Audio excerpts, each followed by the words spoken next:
దేవుని పరిశుద్ధ నామానికి మహిమ కలుగును గాక. యేసయ్య పరిశుద్ధుడు, పరిశుద్ధుడు, పరిశుద్ధుడు. మనల్ని కూడా పరిశుద్ధులుగా చేయాలని దేవుడు ఆశపడుతున్నాడు. ఆశగల ప్రాణాన్ని తృప్తిపరుస్తున్నాడు. మనల్ని ప్రేమిస్తున్నాడు. మనము విజయంలో ముందుకు వెళ్ళాలని ఆశపడుతున్నాడు.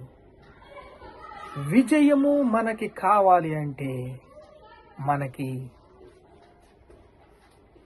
కొన్ని పట్టుదలలు ఉండాలి, ప్రాకారాలు ఉండాలి, గోల్ ఉండాలి, పవిత్రత ఉండాలి. పట్టుదల, పవిత్రత, గోల్ మిమ్మల్ని ఏం చేస్తుందంటే ప్రేమిస్తుంది. యేసయ్య మిమ్మల్ని ప్రేమిస్తున్నాడు కాబట్టి ముందుకు నడిపిస్తున్నాడు. విజయాన్ని మీరు స్వాధీనం చేసుకోవాలి అంటే కొన్ని వచనాలు మీకు చూపిస్తాను. రాజ్యము, శక్తియు, బలము, రక్షణ ఇప్పుడు క్రీస్తు ఆయను. ప్రకటన గ్రంథం 1వ అధ్యాయం, 2వ అధ్యాయం, 3వ అధ్యాయం చదువుతున్నప్పుడల్లా జయించు, జయించు. మత్తయి సువార్త 25వ అధ్యాయం చదివినప్పుడల్లా 5 మంది కన్యకులు బుద్ధి గలవారు జయించారు. జయించిన వాళ్ళు యేసయ్యతో వెళ్ళారు. జయించలేని వాళ్ళు ఎంతోసేపు తలుపులు బాదేరు, కానీ వాళ్ళకి దొరకలేదు.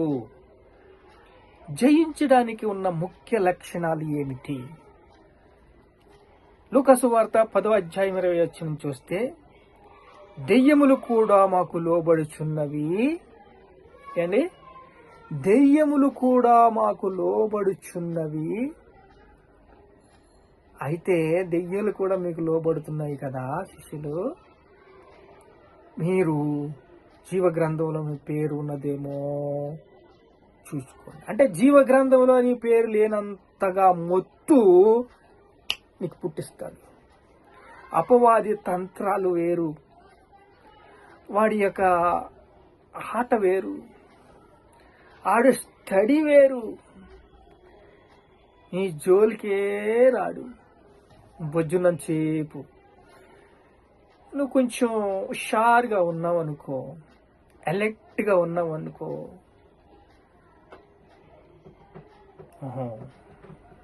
నీ పని చూస్తా, నీ పని చూస్తా, ఎంత పరిగెడతావో నీ పని చూస్తా. అలాగే చూశాడు కదండి యేసయ్యని. సిలువ మోయించాడు. ఆ యొక్క సిలువ ముళ్ళతో కొట్టించాడు, ముళ్ళ కిరీటం అల్లించాడు. సిలువెక్కి రక్తాన్నంతా లాగేసుకున్నాడు. పీడ్రిచ్చేస్తాడు. అంటే ఏం క్లోజ్ అయిపోవాలంతే. వాడికి ఏంటి? క్లోజ్ అయిపోవాలి. క్లోజ్ వెనక విజయం ఉంది. క్లోజ్ అయిపోతుంటే నా దేవా నన్నెందుకు విడిచితివి అన్నప్పుడు వీడికి ఒకటే తెలుస్తుంది, క్లోజ్ అయిపోతుంది. దేవుని కుమారుడు అయిపోతున్నాడు. అధికారం నాదే. ఆదాము దగ్గర నుంచి అధికారం నాదే. ఇప్పుడు నాదే, ఎప్పుడు నాదే అంటున్నది అపవాది. ఆ అధికారాన్ని సిలువ మీద జయించాడు. కొన ఊపిరి వరకు యేసయ్య సత్యాన్ని విడవలేదు. జయించటంలో ఒక ముఖ్య లక్షణం గోళ్ళు, ప్రకారాలు, విడుదల.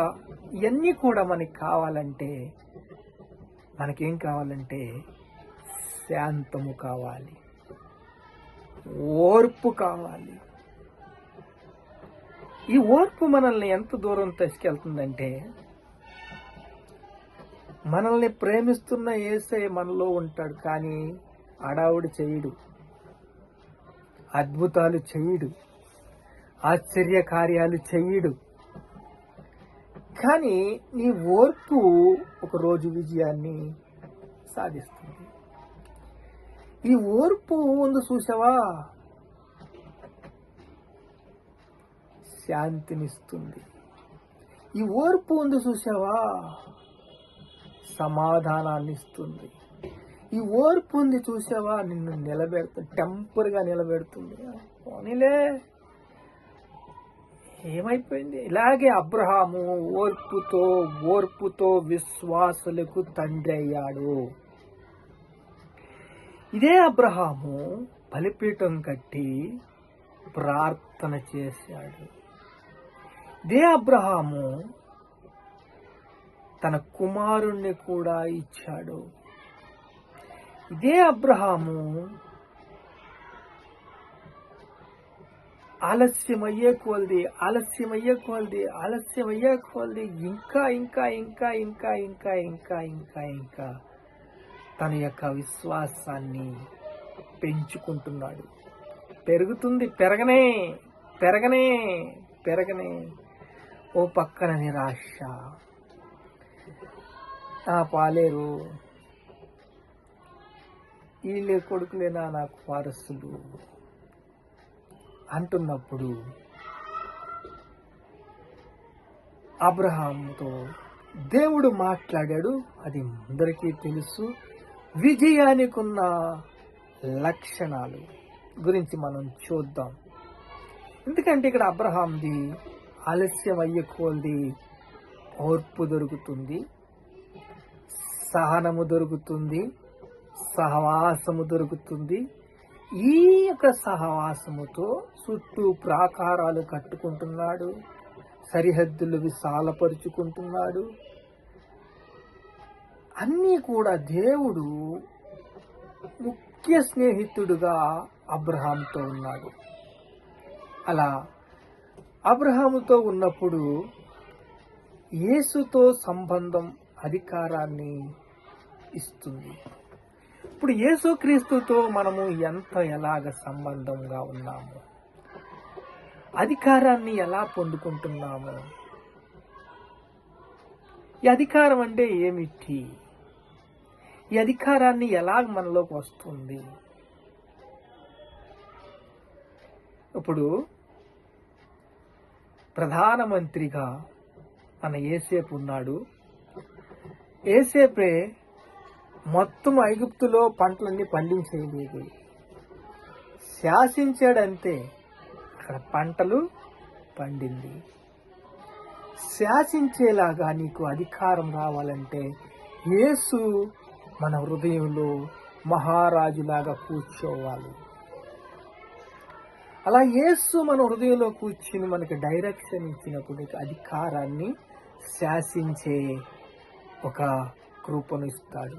అప్పుడు జయించేలాగా మీరు అవుతారు. జయించాలంటే ఏం కావాలి?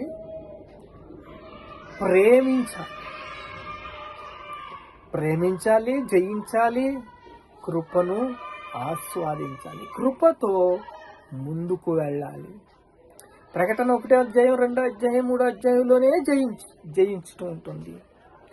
ఆ మాట చెవిలో ఆత్మ చెప్పుచున్న మాట చెవి గలవాడు వినుగాక. జయించు, జయించు, జయించు. విజన్ ఉన్న వాళ్ళకి జయించు, జయించు, జయించు. ఇలా జయించటంతో నీ హృదయ భారం నిండిపోతుంది. ఒక్కొక్క రాష్ట్రంలో ఉన్న లోటుపాట్లు, ఒక్కొక్క రాష్ట్రంలో ఉన్న బాధలు, ఒక్కొక్క రాష్ట్రంలో ఉన్న చింత, ఒక్కొక్క రాష్ట్రంలో ఉన్న ఇవన్నీ కూడా జ్ఞాపకం తెచ్చుకుని జయించు, జయించు, జయించు. ప్రార్థన చేసుకుందాం. పరిశుద్ధుడ, మహాపరిశుద్ధుడైన తండ్రి, అపవాది శక్తుల మీద తండ్రి అధికారం ఇచ్చిన తండ్రి, అధికారుల మీద అధికారం ఇచ్చావు అయా. జయ క్రైస్తవ జీవితానికి కావలసిన మెట్లు ఇచ్చావు తండ్రి, కృపనిచ్చావు నాయన. అబ్రహాము ఓపికతో, సహనముతో, సహవాసముతో దేవుని కృపను పొందుకున్న తండ్రి మీకు స్తోత్రాలు ఇస్తాను. జయించే కృపనిచ్చే తండ్రి. రాజ్యము, శక్తియు, బలము, రక్షణ ఇప్పుడు క్రీస్తు ఆయన. నీకే స్తుతి, మహిమ, ఘనత, ప్రభావాలు యేసుక్రీస్తు నామములో చెల్లిస్తున్నాను తండ్రి. ఆమేన్.